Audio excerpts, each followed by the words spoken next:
This is Pet Life Radio. Let's talk pets.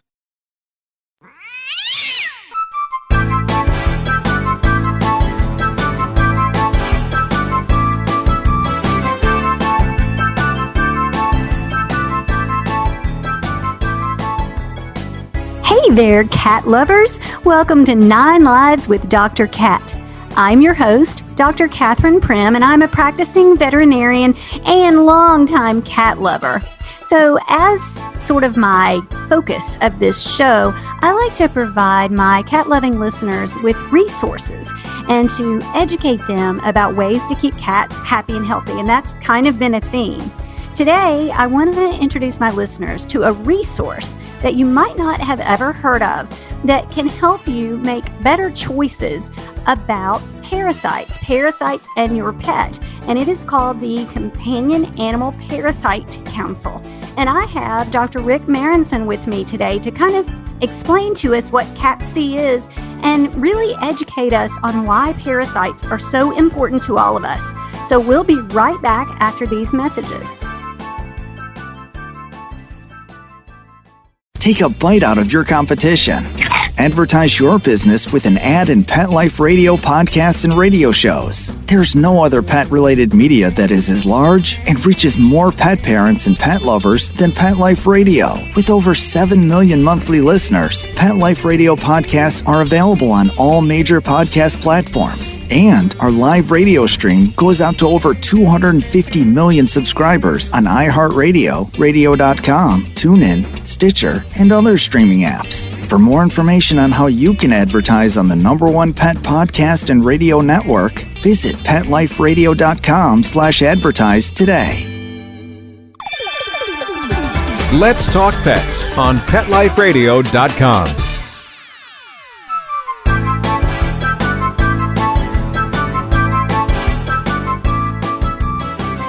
Welcome back to 9 Lives with Dr. Cat on Pet Life Radio. As I said, I have Dr. Rick Marrinson with me today. Hi, Dr. Rick. Hi, Kat. How are you? I am well. So I actually love CAPC. The Companion Animal Parasite Council is certainly a resource that I use in my everyday practice. But can you explain a little bit to my listeners about what it is and how it came to be?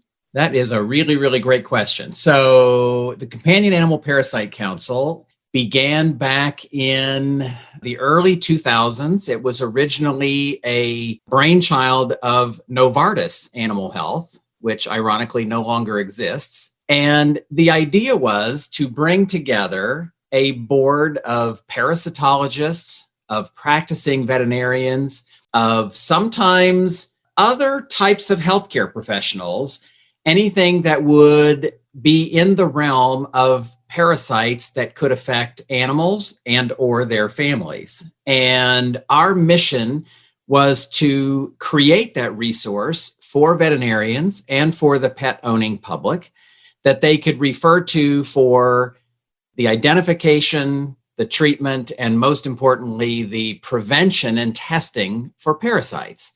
And this thing has so grown over the years. I think that what this organization has become and the resources that we've developed have far surpassed the original intentions. It was, initially it was a lot of guidelines, information on parasites and their life cycles and how to test for them and how to treat for them. Now we have gotten into not only documenting the incidence of parasites, but we are now able to predict them.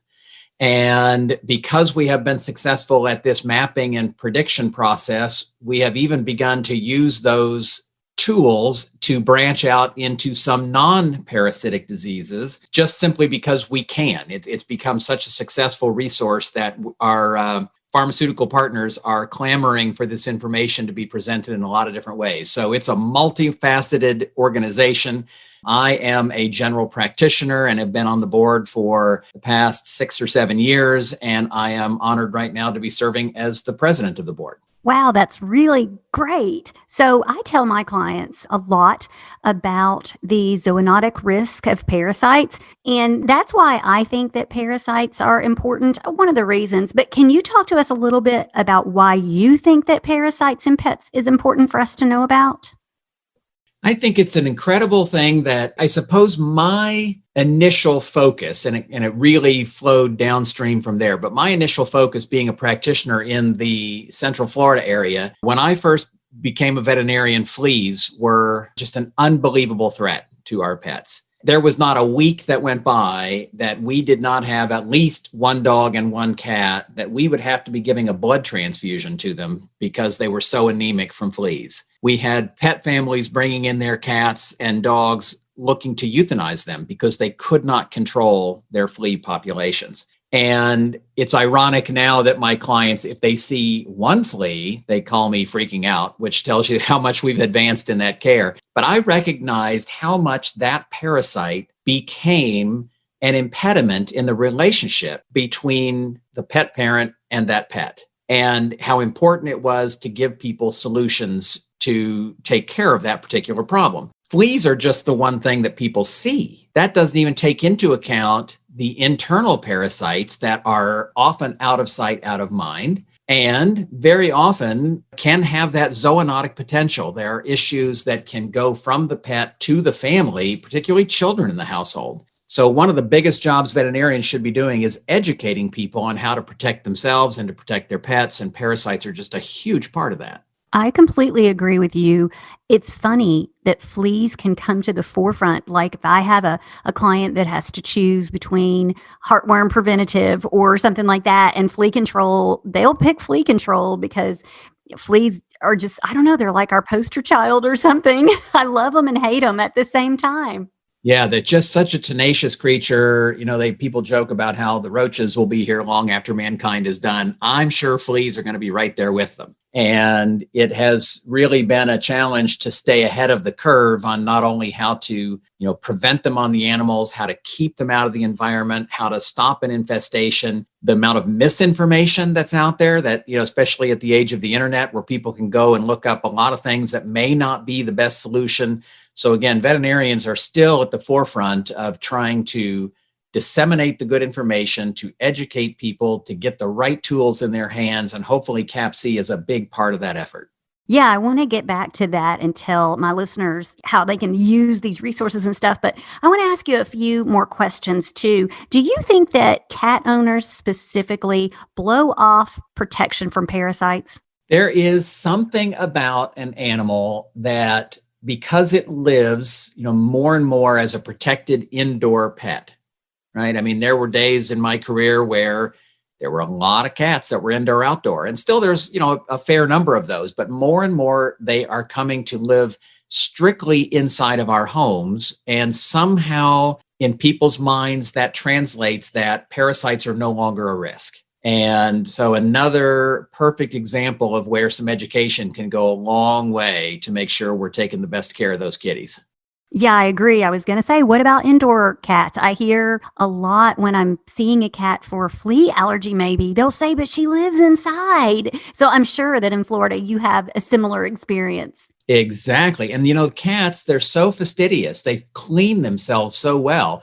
I've had plenty of times with feline patients where I know it's a flea-related issue, and the people swear to me they have never seen a flea. And so when if your pet happens to have a flea allergy, it's no longer just an irritation. It's a true allergic reaction. One flea can be the trigger, and you may never see that flea. But it is exactly when we take that out of sight, out of mind attitude, when we let our guard down, that's when it's going to come back to bite us, or in this case, literally bite our cats. Well, one time I had an allergic reaction to a medication that I had to take, and it gave me hives. And I think that changed my life in treating these pets that have allergic disease and allergic itching and things. It really, it's miserable. It's a quality of life issue, and people don't think it's that big of a deal, but experience it and you will know that it is a big deal. That is so funny that you say that. There was several years ago now, but I was well into my adulthood when I experienced my first bout of poison ivy. And it wasn't terrible during the day if I'm distracted. But when I would lay down to go to bed at night and I would start to itch, and I thought, oh my gosh, if this is the way my patients feel, that is so miserable. And it literally did change my attitude towards treating my allergic patients. So maybe we should have something in vet school where every student gets hives or poison ivy or something like that. Yeah, So, I don't think you're going to get a lot of volunteers, but it would be very helpful.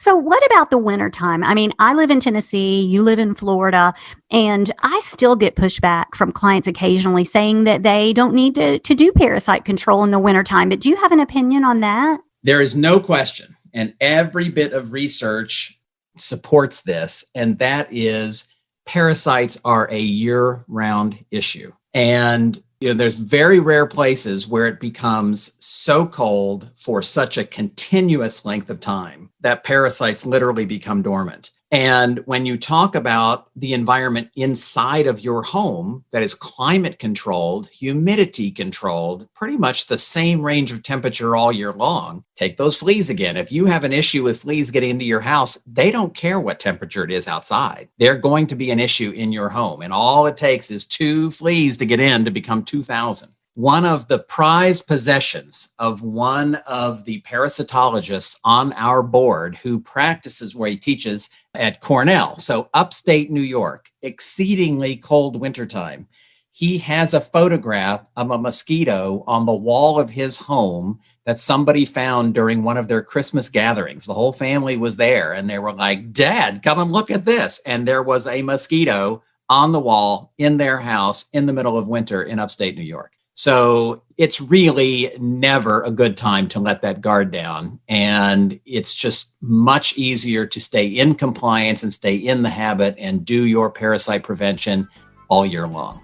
Well, that's really, really excellent information. I want to talk a little bit more about types of parasites and things that my cat-loving listeners might need to be aware of, but I want to take a quick break. So we'll be right back with Dr. Marrinson after a quick word. Molly, here's your dinner. Zeus, that's not your food. Don't let that happen to your precious cat. Elevate your cat's eating experience with the Cat Tree Tray. The Cat Tree Tray keeps your cat's food off the floor and conveniently located on the cat tree. It's the perfect way to eat. It's a beautiful wrought iron tray that easily attaches to your cat tree and keeps dogs and other critters out of your cat's dish. A must for multi-pet households. There's a 6-inch tray for large bowls and a 4-inch tray for smaller bowls. Purchase your Cat Tree Tray today. Go right now to cattreetray.com. That's cattreetray.com. CATTREETRAY.com. Let's talk pets Let's talk pets on Pet Life Radio. Pet Life Radio. PetLifeRadio.com.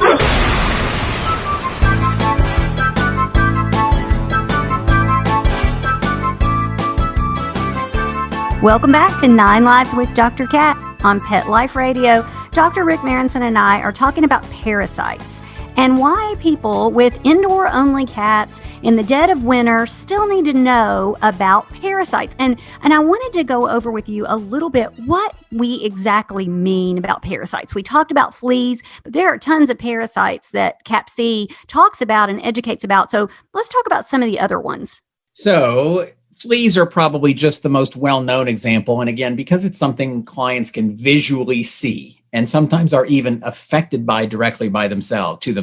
But the internal parasites can be just as bad and have an even bigger effect on the health of that animal. So let's start with intestinal parasites, and 2 biggies that are really common in cats: hookworms and roundworms. So hookworms are more of a blood-sucking parasite. So anemia becomes the big potential disease process. But if you get enough of them in there, they can definitely cause GI upset. Roundworms are a larger parasite, more of a food-eating parasite, tend to create a little bit more bloating of the abdomen, diarrhea, that sort of thing. And one of the ways that people don't realize that this can come to their animal is these parasites can come directly from the mother to the kitten. in some cases, even while the kittens are still in the uterus. So literally, these animals can be born with parasites. There are stages of these parasites that can remain dormant in their tissues and then reactivate at some point in their life without the cat actually having exposure to the parasite.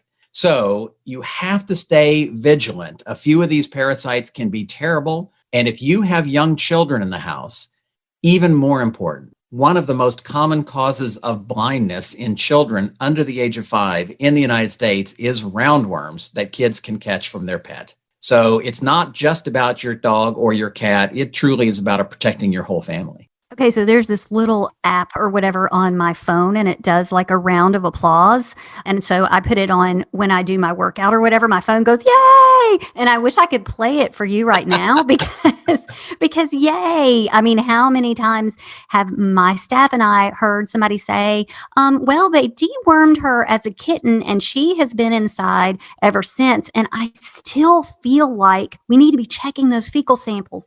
And that is the reason you just explained why we think that is so important. So thank you so much. So tell me a little bit about some of the cool services that CAPC provides to pet owners and veterinary professionals to help everybody be a little bit better about pet disease. Oh, that's a great question. So the first thing I'll promote, especially for your listeners, is our consumer website, which is called petsandparasites.org.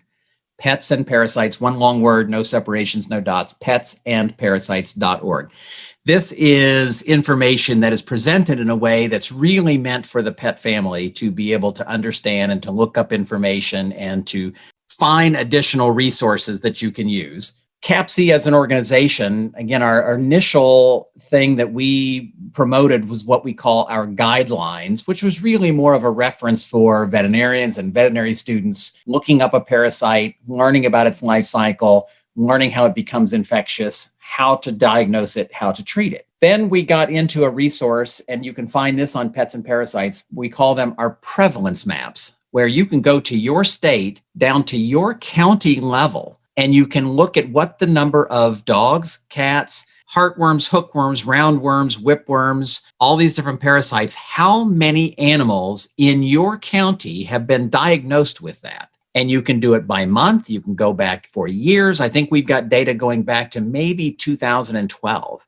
And it is such an eye-opening thing to look at this information and then understand what your risk actually is. It presents it in a couple of different ways, but the most notable is there's a line in this information for any one parasite where it will say 1 out of every 20 cats was diagnosed with roundworms in this county of this state.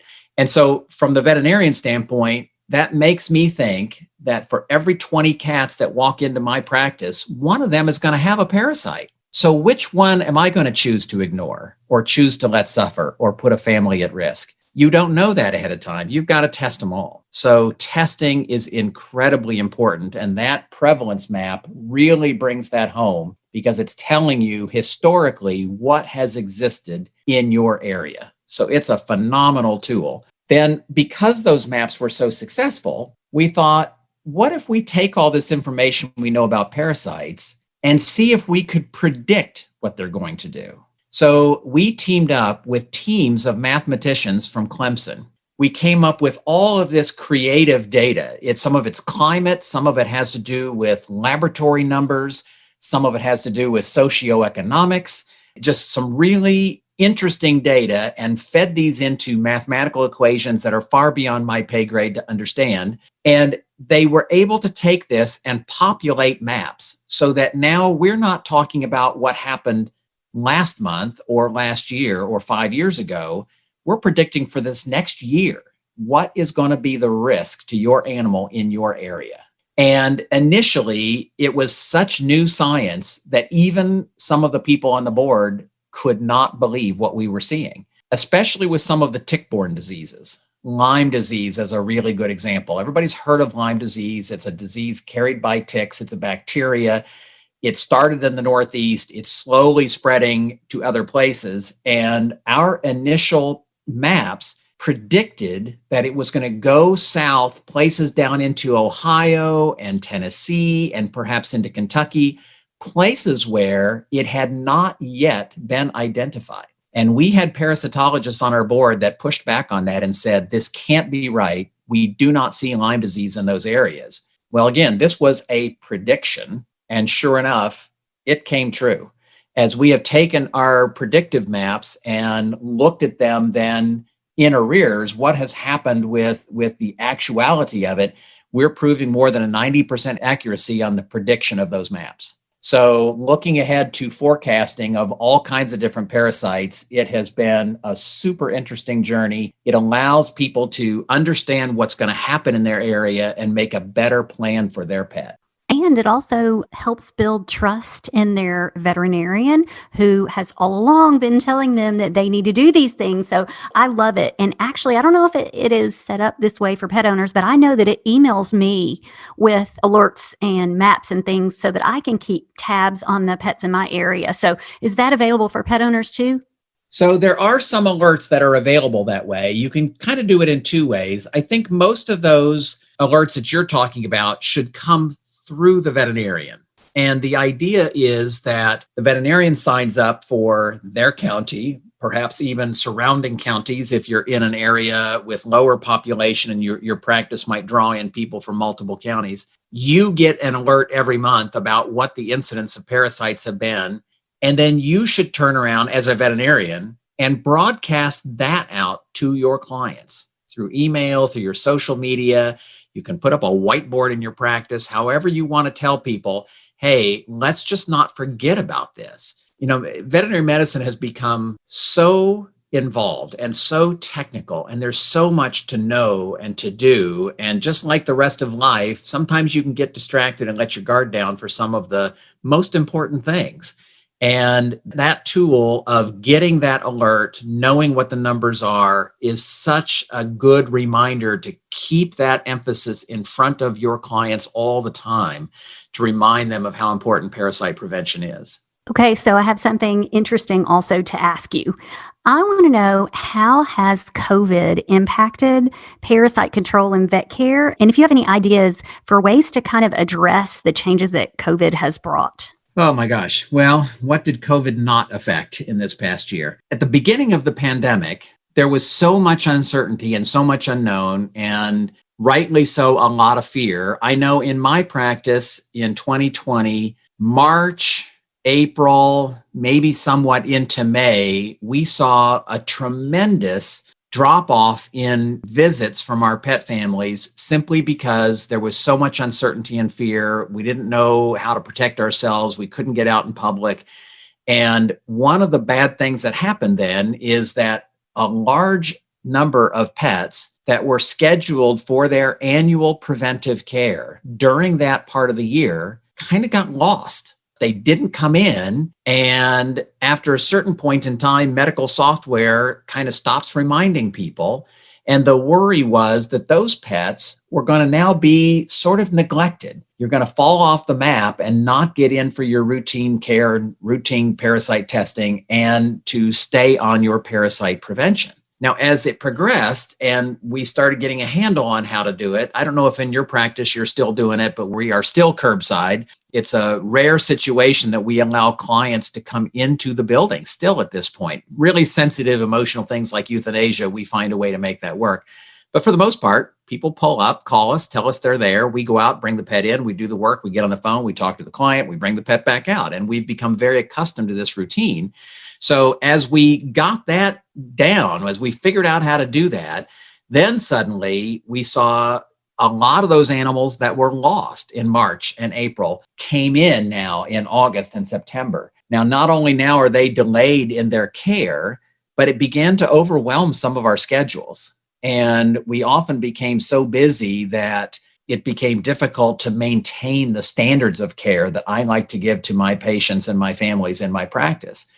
So typically, people would understand this. You go see your veterinarian, you get your services done for your animal, their annual exam, their laboratory work, if they're due for vaccines, et cetera. And then a reminder is in their system so that 1 year later, you're going to be reminded to come back in. Well, now those patients that were supposed to be there in March and April came in September. Not only were they delayed, but now it's going to remind them for September of 2021. And I'm once again going to see my practice be overwhelmed with too many patients at one time instead of keeping them spread out over the year. Not to mention, a lot of those people are purchasing their parasite prevention, sometimes on an annual basis. We don't want that to run out or to lapse or to somehow be missed. So CAPC is advocating that veterinarians look at their reminder systems and try to make a manual adjustment. Bring those pets back to their normal time of the year so that A, when they come in, you will have the time to deal with them appropriately and provide all the level of care that you want to provide, but B, to make sure that there's not lapses in that care. And that takes a lot of work, but it only have to do it one time, and then you'll be completely caught back up.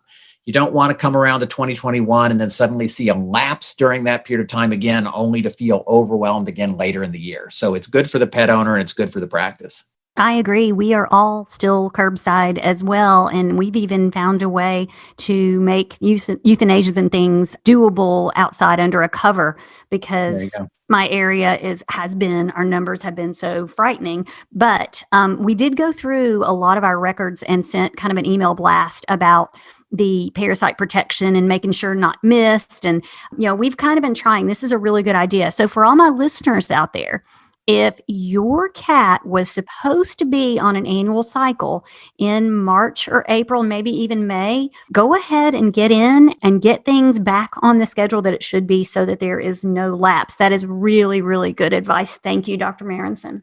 You're welcome. That's such an important thing. And one of those little things that, we become to rely upon our technology so much. Those computers, our medical management software does so much for us, but it cannot anticipate situations like we went through in this past year. So it behooves us to give some thought to that, to put a little manual work back into it, do those email blasts, remind people, get them back onto a normal schedule. That'll be our best way of taking care of all of our patients in the best possible way. Okay, so before we wrap this up, I'm going to do my pitch, and then hopefully you will echo exactly what I'm saying. I really want all of my listeners, when you have an appointment at your veterinarian with your cat, take a fresh stool sample in for the veterinarian. Do you not agree? Does that not make life easier? My front office staff reminds every client, please, please, please bring it. And I don't know what happens. People forget again, life is busy, or they get concerned that, what if it has cat litter stuck to it? That's okay. Bring it in. We can filter that out. What if it's a day old? That's okay. We can find it. I mean, I've seen paleontologists digging up dinosaur poop and finding parasites in it that's millions of years old. I think we can do a day old stool sample on your cat. So it's just give us that sample, get it into us. It is such a critical part of the healthcare of their animals. So yes, bring the poop. Yeah, well, I have stricter rules. I don't want day old poop, but I have seen some cat litter, come through my office. So we're okay on that. Well, this has been really fun. I do shows about poop on occasion and gross stuff, and it's always kind of fun. So I appreciate you coming to give us the scoop on the poop and the parasites. And I certainly encourage all of my cat owners to look up these resources. Can you tell us again the web address and how to find out about that stuff? Yeah, petsandparasites.org. And you'll have access to those prevalence maps, to the forecast maps. There is, again, I think I mentioned that we've gotten into mapping some other diseases as well. We've got a service now we call Pet Disease Alerts. And this is something that is a consumer-based item. You sign up for these alerts, and then if there is an outbreak of certain parasitic diseases and some non-parasitic diseases within your county or whatever counties you send up for, you'll literally receive a text alert to let you know that it is in your area. And that's another really valuable resource. It's under the heading of Pet Disease Alerts. I think you can go to petdiseasealerts.com. And that is a CAPC product, but you're not going to find that on the Pets and Parasites website. So those would be the two, pets and parasites and pet disease alerts. Pet disease alert. Is it .com or .org? It might be .org. Okay. So everyone out there, go and look up these things. I love these metrics. I love the fact that they can show me what things I need to be most concerned about, and also that they make me feel good about the things that I'm doing to protect my personal pets and my patients. So get out there and learn all you can about these. Thank you, Dr. Marrinson, for coming. I enjoyed having you. I'd love for you to come back in the future and talk with us some more. I would love to do it anytime, Kat. And can I just say, we need more voices like yours spreading the word to pet owners. It's a great job that you're doing, and I really appreciate it. Well, thank you. I'm kind of a loudmouth, so it works out really well. Good for you. Well, so all of my listeners, I want to thank you for your amazing loyalty, because we continue to win awards for our podcast. I also want to thank my producer, Mark Winter, because without him, I would be nothing. And so I want you all to go out and have a perfect day. Let's Talk Pets, every week on demand, only on PetLifeRadio.com.